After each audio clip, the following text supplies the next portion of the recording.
I've been on a lot of boats. I've delivered boats across oceans. I've been in some situations where it was so crazy you don't even want to talk about it on the dock because you know nobody's going to believe you. But there's one trip, one specific night that I still think about, and it ruined deliveries for me forever. I don't even do deliveries anymore. And it's not because it was the scariest night I've ever had on the water, actually far from it. It's because I did not realize at the time how much danger I was in.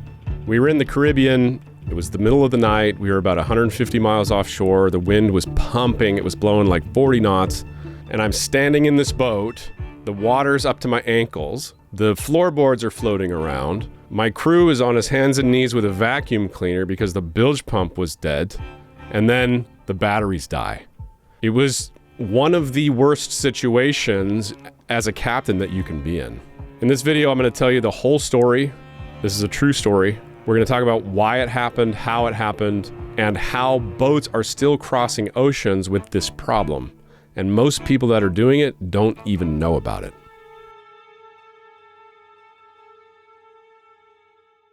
So I get hired to deliver this Beneteau First 47.7.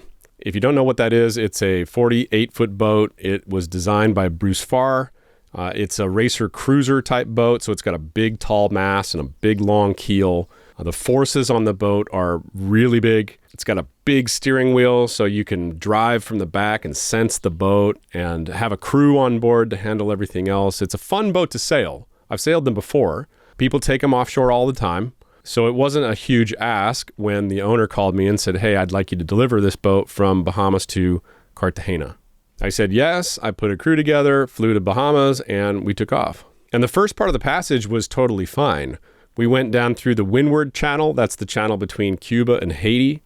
And the wind wasn't too crazy. I remember there was a little time we were motoring right at the end of that. But as soon as you get south of Haiti, you pick up the trade winds in the Caribbean and boom, the boat just heeled over, got into its set, and we were flying. And that's when the wind started building. First it was 15 knots, then it was 25 knots. Then halfway, it was 35 knots, gusting to 40. And that's gale force conditions, but we were reefed down. I've been through this before. It was exciting for my crew. It wasn't really a huge deal for the boat.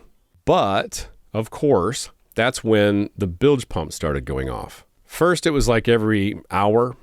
And I was thinking it was from the windows. I was thinking, this guy hasn't done the right amount of maintenance on his windows. He probably hasn't replaced the seals. We're taking a lot of water over the boat. And those bilges on those Beneteaus are pretty shallow. It doesn't take a lot of water for them to kick off and have to pump some out. But then it starts happening more often and more often. And then the math isn't making sense in my head anymore. Like, where's all this water coming from? It can't be coming from the windows anymore. It's got to be from some kind of, like, maybe the anchor locker is delaminating. I've had that happen on a boat before. Maybe there's like a hatch I don't know about. Maybe it's coming in from the back. Maybe somebody drilled through the watertight bulkhead. I've had that happen before, which is crazy. Don't ever do that on your boat. And by the time we were 80% of the way to Cartagena, this thing is going off every 15 minutes. It's cycling. It's scaring us, It's not a good thing.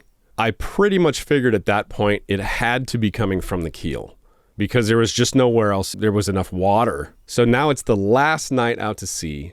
We're probably 90 miles from our destination. It's at night, and I'm standing down below. The floorboards are floating.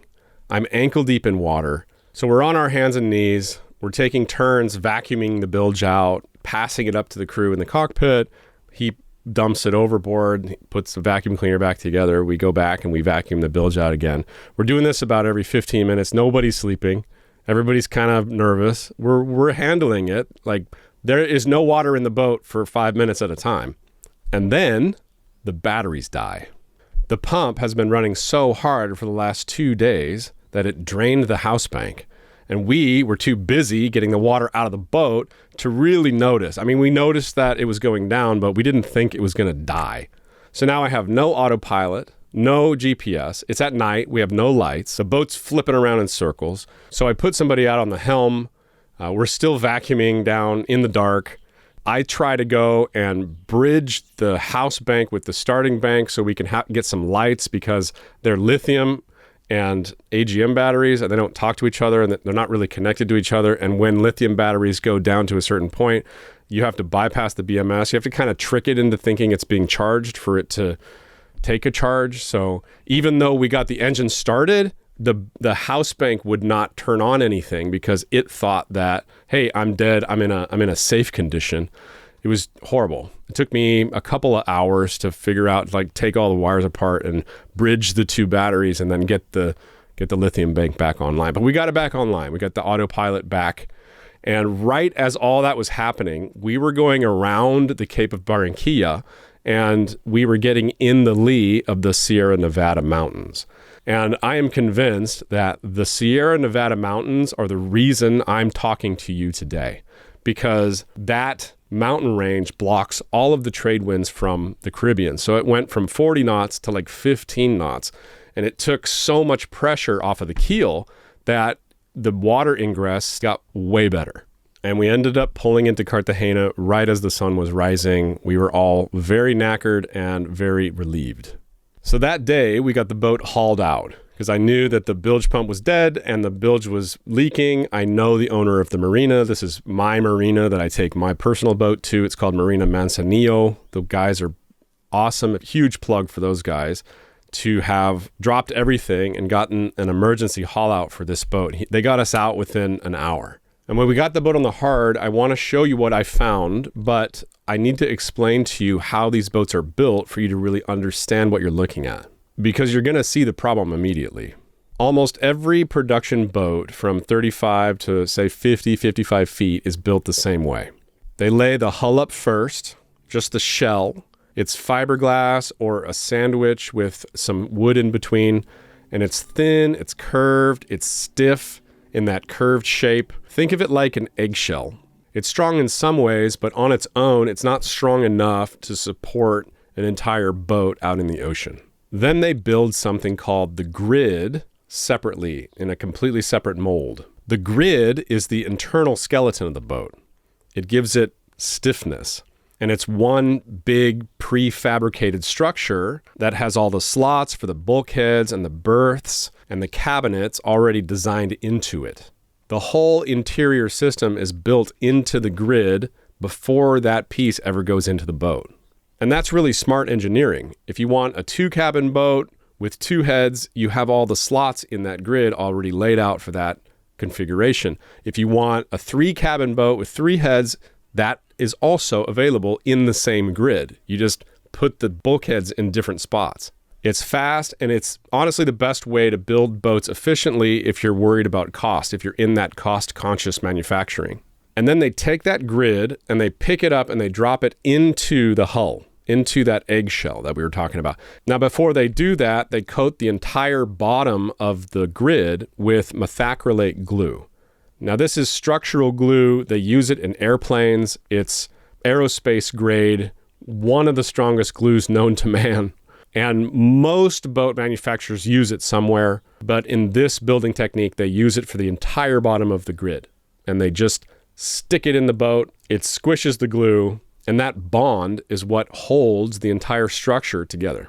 Now, on most production boats, especially the ones built from the 70s to now, that is the only thing holding it together. They don't go around there with fiberglass and glass it in.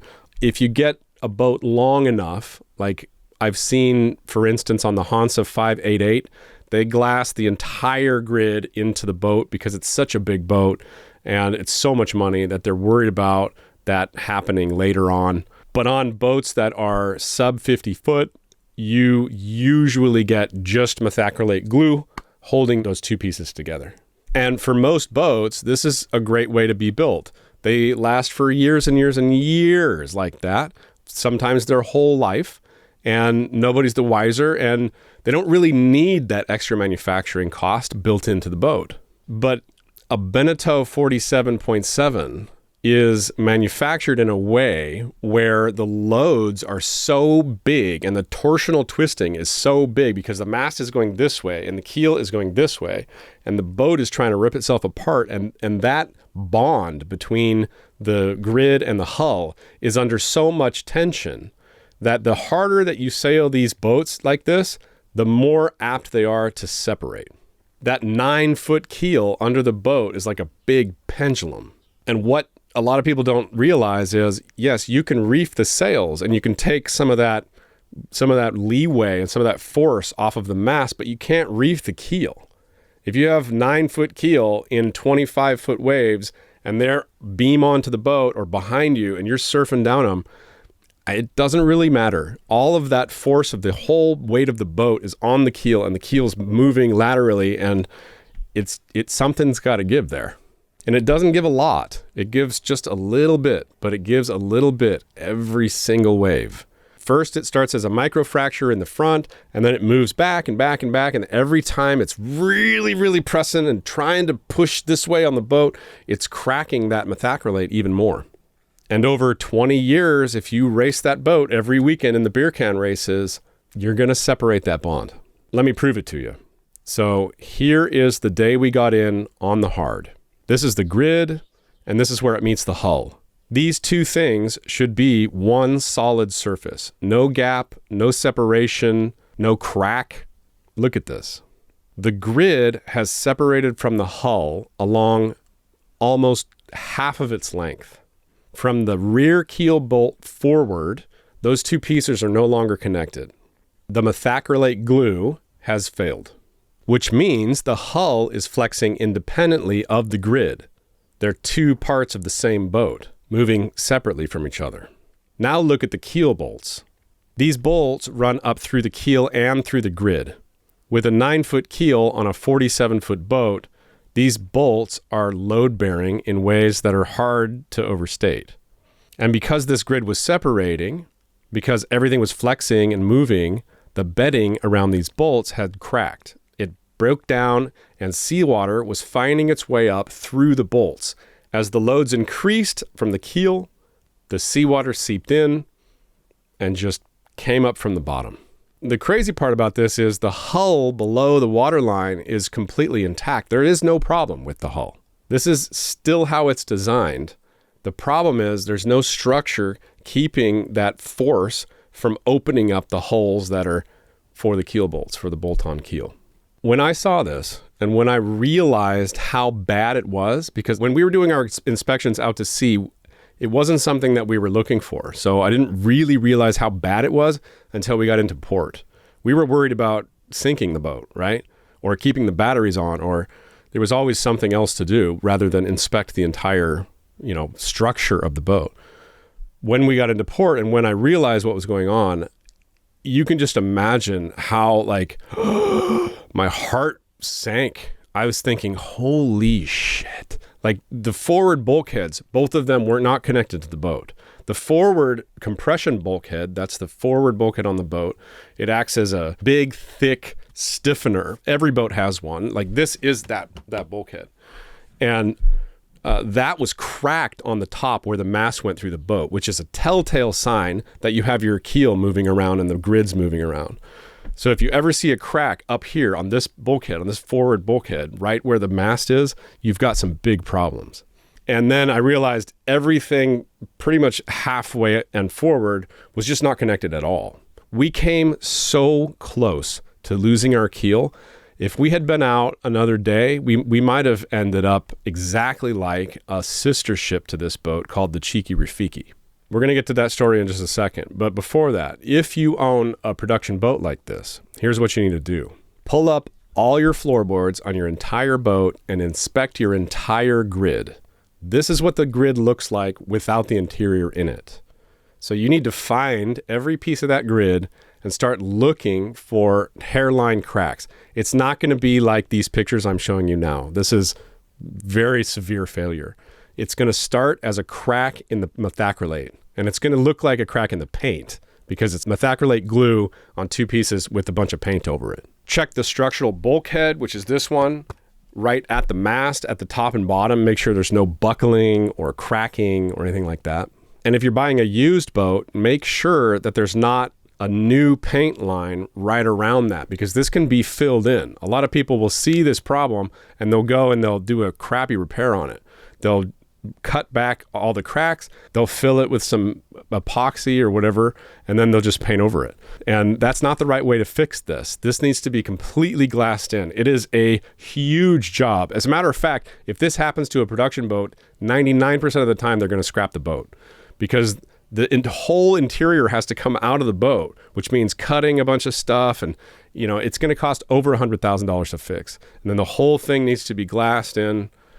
It's a crazy job. You do not want to buy a boat that has to have this done. It's absolutely hard no. Before we go any further, I'd like to make one thing clear. I'm not saying that Beneteau makes bad boats, or that all production boats are bad, or that all boats with grids are bad. This is just something that supply and demand made boats be built like this. They're well-engineered boats that last a long time, that are well-built, but they're built for coastal cruising, coastal racing. They're not made to go offshore. And this is something that people need to know about and check, and that's why I'm making this video. But here's the question I've asked myself ever since this happened, and I genuinely don't know the answer to. If you buy a sports car and you take it off-road and the suspension breaks, is the car manufacturer responsible for the car? I don't think so. How about if it's 10 years later and something breaks in the structure of the car, like the axle breaks or the suspension breaks or the tie rod breaks? Can you take it back to the manufacturer and say, hey, you didn't build this correctly, you need to fix this? These boats are built with a use case. They're performance coastal cruisers. If you ride the hell out of them, or if you take them offshore and you push them too hard and they break, where does that blame lie? I'm not going to answer it. I'll let you guys just think about it. Okay, let's talk about the Cheeky Rafiki, because the Cheeky Rafiki was a Beneteau First 40.7. This boat I was delivering was a Beneteau First 47.7. They are sister ships. They are designed almost exactly the same, except they've cut 7 feet off the boat in the center. Okay, so I don't want to go make this video a dramatization of that story, but it is worth talking about. And in summary, that boat was a race boat in the United States. The company that owned the boat hired a delivery crew to go and get it, take it from Antigua to the UK. Somewhere in the middle of that journey, they had a very similar problem that was happening with us. The grid failed. The keel bolts didn't fail. It actually ripped the fiberglass hull right off the boat. So the keel bolts were still bolts on there through the fiberglass. It was the grid failure that caused the hull failure, because now the hull was taking all of that force and it just ripped the thing off. And if you are out to sea in any kind of seas or winds and you're sailing along and you lose your keel, the boat will turn turtle automatically, which is nearly unsurvivable for a crew. Like, first of all, they have nothing to hold on to. It's just a round boat. So they need to get out of the boat. If they're in any kind of waves, they're not going to be found again. And that's what happened with these 4 souls. Rest in peace. And the last transmission that they put out was 4 words. This is getting worse. And oh man, I just got goosebumps saying that to you. That's exactly what I was thinking as we were coming around the Sierra Nevada mountains. This is hard for me to tell because this is real, man. Man, I can just imagine being in that situation. That must have been so scary for them. I didn't realize that these were sister ships until we got to the marina. I just didn't put 2 and 2 together. This was in 2014. I mean, I'd heard about this. I'd read the report, but I didn't realize this was the same boat. And you can tell because in that video that I played you, I'm laughing. I'm jovial. This kind of dark humor, like, well, yeah, we made it. Look at this big problem. No more deliveries of Beneteau 47.7. Sorry. I ixnay this boat. When I put 2 and 2 together about Cheeky Rafiki and this boat, I just sat there for a minute, kind of like what I just did now. And that's when I decided I'm not going to do any deliveries anymore. I did 1 more delivery after that. I delivered a looping 50 and great delivery. Nothing happened, but I was so nervous the entire time. I just don't want to be in that situation again. I am 100% certain that if I had been hired to take that 47.7 across the Atlantic instead of across the Caribbean, I wouldn't be here talking to you. When I was thinking to myself, this is getting worse, we were just rounding behind the lee of a mountain and we only had 80 miles to go. The wind was dropping, the boat wasn't working as hard, the waves weren't as big. I can just imagine how those four souls felt out in the middle of the Atlantic, nowhere to hide, and their boat that they depend on is breaking down. Oof, man. There is an official report about the Cheeky Rafiki. I've linked it in the description. And in that report, questions were raised about the boat's condition before departure. It had been grounded, and there was some prior damage and repairs, and there were inspection questions. And maybe all of that damage and repair changed this outcome for this boat, but I think, and I really do know, I don't say that lightly. I don't want to jump to conclusions either. This is, people died, but just knowing what I know about that boat and being in that situation myself, it had to be the same problem. It had to be the grid that failed. This failure mode, the methacrylate failure and the grid separation and the keel bolt stress, it didn't start with the Cheeky Rafiki, and it didn't end with the Cheeky Rafiki either. And the conversation afterward is always very quiet. Look, I love sailing, and this isn't a video trying to say, hey, the ocean is dangerous, don't go offshore. I mean, I put 16,000 miles on this boat in 2023.